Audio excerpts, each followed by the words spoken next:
Waking up is a war. My alarm clock? Oh, it's not just a clock. It's a psychopath with a speaker.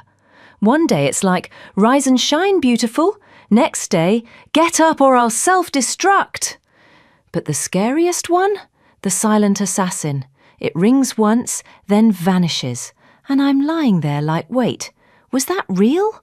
Or am I already late and dreaming inside a dream? Then boom!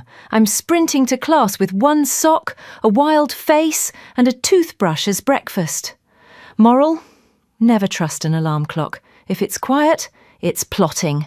Ha ha ha ha!